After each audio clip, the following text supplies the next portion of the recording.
Jail کی ظالم سلاخوں میں اسے اپنا دم گھٹتا محسوس ہو رہا تھا۔ اپنوں سے جدائی کا غم ناقابل برداشت تھا۔ وہ دن رات پچھتاوے کے آنسو بہاتی مگر بے سود۔ گزرا وقت کبھی اس کے ہاتھ نہ آ سکتا تھا، بلکہ پردہ اسکرین کی مانند اس کے سامنے تمام مناظر چلنے لگتے۔ کوئی بھی عورت اسے طعنہ دیتی تو یہی کہتی، کیسی سیاہ عورت ہو، ذرا حیا نہیں آئی۔ وہ روتی، چیختی، بلکتی رہتی، مگر جیل کی یہ سلاخیں اس کی دردناک زندگی اور موت کی جگہ بن چکی تھی۔ وہ اپنے باپ کی اکلوتی بیٹی تھی۔ ماں باپ بہت ہی غریب تھے۔ باپ مزدوری کر کے جو بھی کماتا، اس سے 2 وقت کی روٹی سوکھی کھا لی جاتی۔ اس کا چچا زاد رشید تو شروع سے اس پر مرتا تھا، مگر وہ اسے گھاس نہ ڈالتی۔ اسے شروع سے ہی امیر زادوں کی بیوی بننے کا شوق تھا۔ روٹی کو تو وہ ترس چکی تھی۔ جوان ہوئی تو ارمان بھی جوبن پر آ گئے۔ گلی کے کئی لڑکے اس پر مرتے تھے۔ بے حد حسین تھی، اس لیے غرور بھی کرتی۔ جلد ہی اس نے ایک آدھ لڑکے سے بات کرنے کے بعد کھانے منگوانے شروع کر دیے۔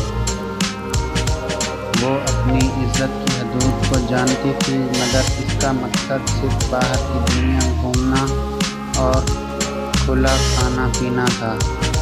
باپ کو اس کے حالات کا علم ہوا تو اس نے زبردستی چچا زاد رشید سے نکاح پڑھوا دیا۔ اب وہ رشید کی بیوی بن کر اس کے گھر رہتی۔ رشید جو کہ سموسوں کی ریہڑی لگاتا تھا، شادی کے شروع میں تو وہ اچھا خاصا کھلاتا رہا، مگر آہستہ آہستہ وہی پرانے دن آنے شروع ہو گئے جب وہ بھوک سے بے حال ہوا کرتی تھی۔ رشید تو اسے بالکل ناپسند تھا۔ وہ اسے محبت سے دیکھنا بھی تو اسے خوب ڈانٹتی اور اپنی طرف دیکھنے سے بھی منع کر دیتی۔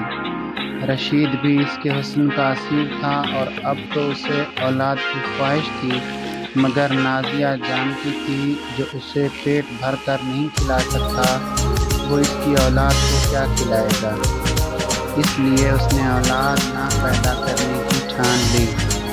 اب رشید بھی روز آگ بگولا ہوتا اور خوب مار پیٹ کرتا۔ وہ روز روز رشید کی مار پیٹ کھا کر تنگ آ چکی تھی۔ وہ کہیں دور ایک آزاد پنچھی کی طرح اڑنا چاہتی تھی۔ وہ اس ظلم سے نجات بھی حاصل نہ کر سکتی، کیونکہ جانتی تھی وہ والدین کے گھر واپس بھی نہیں جا سکتی، کیونکہ وہاں خاکوں کے طوفان منڈلا رہے تھے۔ وہ خود سے تنگ آ گئی۔ کبھی کبھی دل کرتا خود کو ختم کر لے، لیکن پھر چاہ کر بھی کچھ نہ کر سکتی۔ رشید کا چھوٹا بھائی یعنی اس کا دیور بشیر، جو شہر کی فیکٹری میں کام کرتا تھا، اکثر ان کے گھر آتا اور شہر کی بڑی بڑی باتیں کرتا، تو نازیہ کا بھی دل چاہتا وہ بھی شہر جائے، اس کے پاس ڈھیروں پیسے ہوں اور پھر وہ ملکہ بن کے راج کرے۔ وہ جانتی تھی رشید کے پاس بھی اپنا گھر ہے، سونا موجود ہے اور بہت ساری رقم جمع کر چکا ہے، مگر پھر بھی وہ ان سب تک رسائی حاصل نہ کر سکتی تھی۔ اس نے رشید کے چھوٹے بھائی کو ہی زلفوں کا اسیر بنانے کی کوشش کی۔ جلد ہی وہ اس کھیل میں کامیاب ہو گئی۔ رشید کی ریہڑی پر کام کرنے والا ملازم افضل بھی اس کے حسن کا دیوانہ تھا۔ وہ انہی اچھے برے حالاتوں میں زندگی گزار رہی تھی کہ اچانک غم کی ایسی آندھی آ چلی جو سب خوشیاں اپنے ساتھ بہا لے گئی۔ وہ روتی رہی، بلکتی رہی، زور زور سے چیختی رہی، مگر کوئی اس کی مدد کو نہ آیا۔ اس بھیانک رات میں نقاب پوش ڈاکوؤں نے زبردستی گھر میں گھس کر فائرنگ کی۔ فائر رشید کے سینے میں لگا اور وہ وہیں گر کر فنا ہو گیا۔ رات کے اس پہر جب سب آرام کی نیند سو رہے تھے، اس نے اپنی چیخوں سے سب کو جگا دیا۔ اس کی دردناک چیخوں سے ہر کوئی غم میں مبتلا ہوتا نظر آیا۔ گھر، زیور اور باقی پیسے سب اس کے نام ہو گئے۔ وہ سارا دن شوہر کی یاد میں روتی رہتی، پھر جلد ہی شہر چھوڑ کر کہیں دور جا بسی۔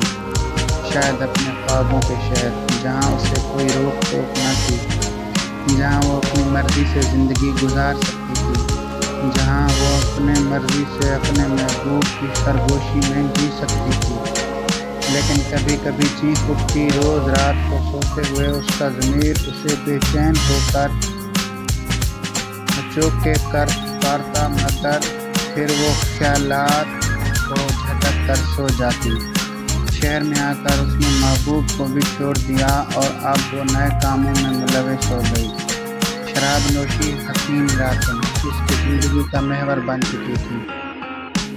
وہ ان کالے دھندوں میں روز منہ کالا کرتی اور پھر تھک ہار کر سو جاتی، مگر معاشرے کے سامنے وہ ایسی شریف عورت تھی جس کا سہاگ ظالم دیور نے ہی اجاڑ دیا، جو بیچاری شوہر کے غم میں جگہ جگہ دھکے کھا رہی ہے، جو دھکے کھاتی رہی اور پھر بالآخر بڑے شہر جا کر رہائش اختیار کر لی، جہاں فیکٹری میں کام کر کے 2 وقت کی روٹی کھا لیتی۔ مگر حقیقت تو اس کے برعکس تھی۔ وہ اپنی زندگی میں کھل کر جینا چاہتی تھی، وہ سب اقدار، روایات اور اصولوں کو بھول کر باغی ہو چکی تھی۔ بڑے سے بڑے جرم بھی اس کے لیے معمولی ہو گئے۔ کبھی کبھی گاؤں چکر لگاتی تو وہی معصوم نازیہ بن جاتی جس کا سب کچھ ایک بھیانک رات میں لٹ گیا تھا۔ پولیس نے اس کے دیور بشیر پر بہت تشدد کیا، پھر بالآخر وہ کسی نتیجے پر پہنچے کہ وہ قاتل نہیں۔ بس اسی دن کے بعد انہوں نے اپنی تفتیش شروع کر دی اور پھر بالآخر وہ اصلی قاتل ان کی گرفت میں آ ہی گیا۔ عریان کپڑوں میں ملبوس مشہور کلب میں ناچتی گاتی نازیہ کو گرفتار کر لیا گیا۔ اسے اپنی گرفتاری پر شدید غم و غصہ تھا۔ وہ جانتی تھی کہ اس کا یہ راز بھی کوئی نہ کوئی جان پائے گا،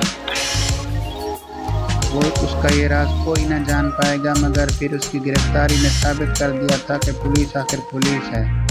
لیڈی انسپکٹر نے اسے خوب پیٹا۔ وہ بار بار اس کے جرم کی داستاں پوچھ رہی تھی، مگر نازیہ تھی کہ بس رونی صورت بنا کر یہی کہتی میں نے کچھ نہیں کیا۔ روز اسے خوب مار پڑتی، آخر جسم کے زخموں کی خاطر تنگ آ کر اس نے حقیقت آشکار کر دی۔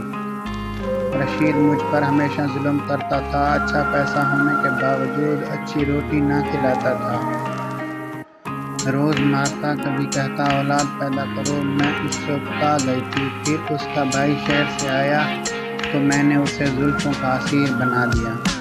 ادھر رشید کی ریڑھی پر کام کرنے والے فضل کو بھی اپنا دیوانہ بنا لیا۔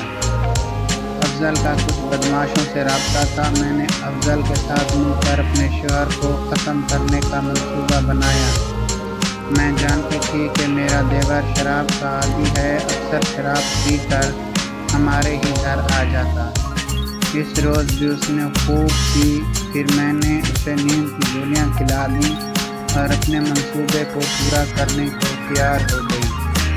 افضل نے چہرے کو نقاب سے ڈھکا، اس کے ساتھ 2 اور لوگ تھے۔ وہ گھر میں داخل ہوئے تو میں نے اچانک شور ڈالا۔ میرا شوہر باہر آیا تو انہوں نے تھوڑی ہی لڑائی کے بعد پیر اس کے سینے میں مارا۔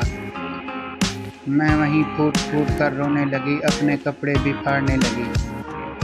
پھر افضل کی اسے پستول بشیر کے ہاتھ میں پکڑا کر اسے صحن میں لٹا دیا اور میں نے پولیس کو یہی بیان دیا کہ یہ ظالم میری عزت لوٹنا چاہتا تھا اور میری عزت کے رکھوالے میرے ہی شوہر کو، اپنے سگے بھائی کو موت کی نیند دلا دیا اور صدمے سے بے ہوش ہو گیا۔